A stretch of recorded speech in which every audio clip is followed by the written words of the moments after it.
eat an elephant. It's one bite at a time. You may see 600 and you say, my problems are too big, the work is too big, the finances are too big, the family problems are too big. It's big, it's big, it's big, it's big. It's just too big for you.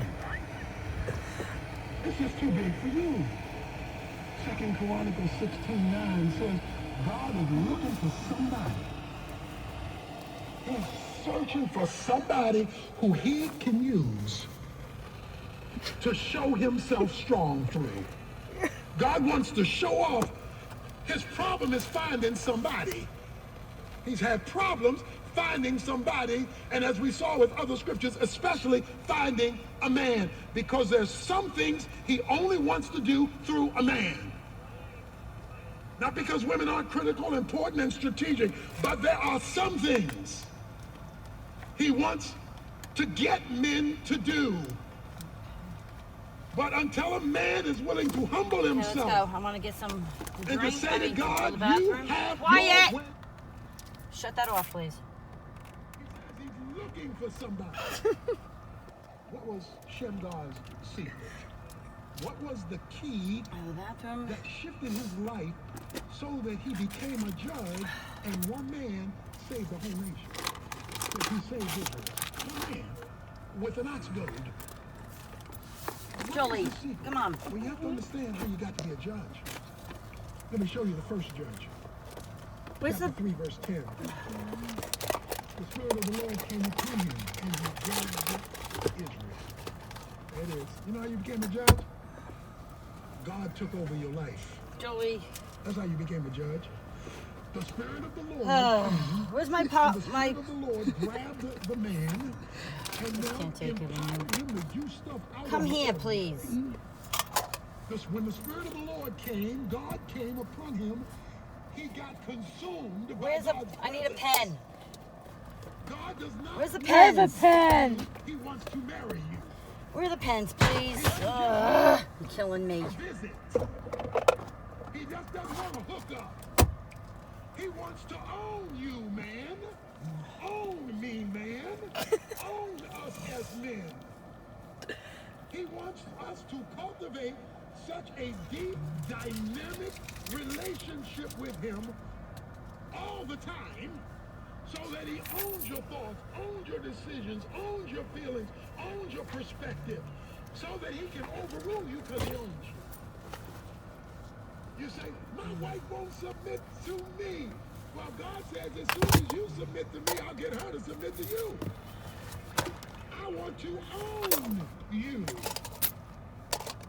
And until this idea of our relationship with God gets to a place of ownership, until we cultivate our relationship with God, that the Spirit of God can come upon us and consume us, we will not see God's transformation power consume our lives and then anything we touch.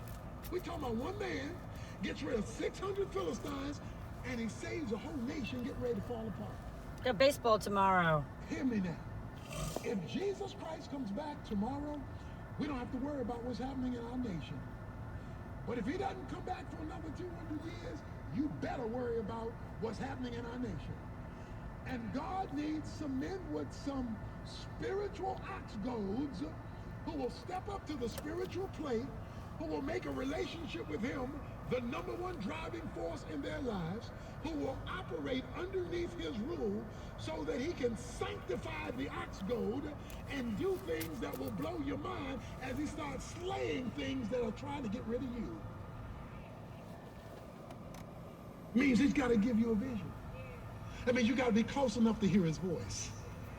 See, if you have a long distance relationship with God, a small Sunday morning only, if that's your relationship with God, you're not going to hear him. God wants to give you new ideas as a man, new brainstorms, new initiatives, new ways to use old talents like the ox goad. He's got all this stuff he wants to do, but he's speaking in a whisper. So that's why you want to make time for God. You want to make time for God because that's making time for you. That's giving him the right to give you new thoughts and visions by what he wants to do. You young men will have visions. You old men will dream dreams. So even when you get old, you're not supposed to be called. You're supposed to be coming up with new thoughts and new ideas and new visions and new expectations. Why? Because his mercies are new every day. That's why. Dr. Tony Evans will have some final advice about starting where you are when he comes back in a moment to wrap up this lesson he calls Men Who Beat the Odds. Stay with us. Now, more than ever, men must lead. Strip fear of its grip. Stop listening to the world's definition of strength. Discover where true greatness resides. In his much anticipated sequel to the instant bestseller Kingdom Man, Tony Evans' Kingdom Men Rising calls on men to break free from an apathetic faith. Do more than just exist. Influence those around you to live with the courage of a kingdom man. The measure of a man's mark is made through what he does. What are you going to do with the life given to you? Get the book, Kingdom Men Rising, and put in the work to find the tools you need to rise to the occasion as a kingdom man. Find out more at TonyEvans.org. Don't forget, this powerful book is available as a part of that special double offer I mentioned earlier. The brand new Kingdom Men Rising book and the 12-lesson Kingdom Men Rising audio series on CD and digital What did we download. do so far? Both yours are where's gifts my for a list? limited time when you help keep my this list? broadcast coming your way Jolie, where's with my a list? contribution toward Tony's ministry. There's also a companion Where's Bible my study list? that's perfect for your personal devotion Jolie, time where's my or list? I have it.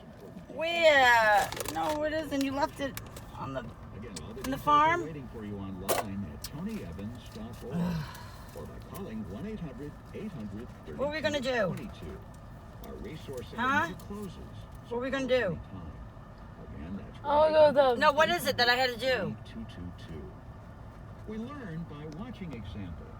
What Some was we it? Follow and others we want to avoid. Jolie, what was on my list? Another introduces to one of